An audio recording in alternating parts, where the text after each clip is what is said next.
This was running on an S670 John Deere. It'll fit a 660, 680, 690. Single point hookup, head sight.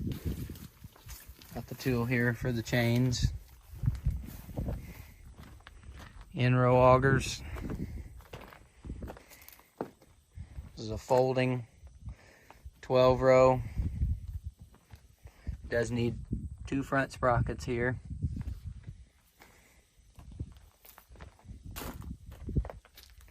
And it's got a row of the precision brush meter chains in that center row there. It's got 2 stock stompers on it, 3 sensor head sight. Knives are in good shape.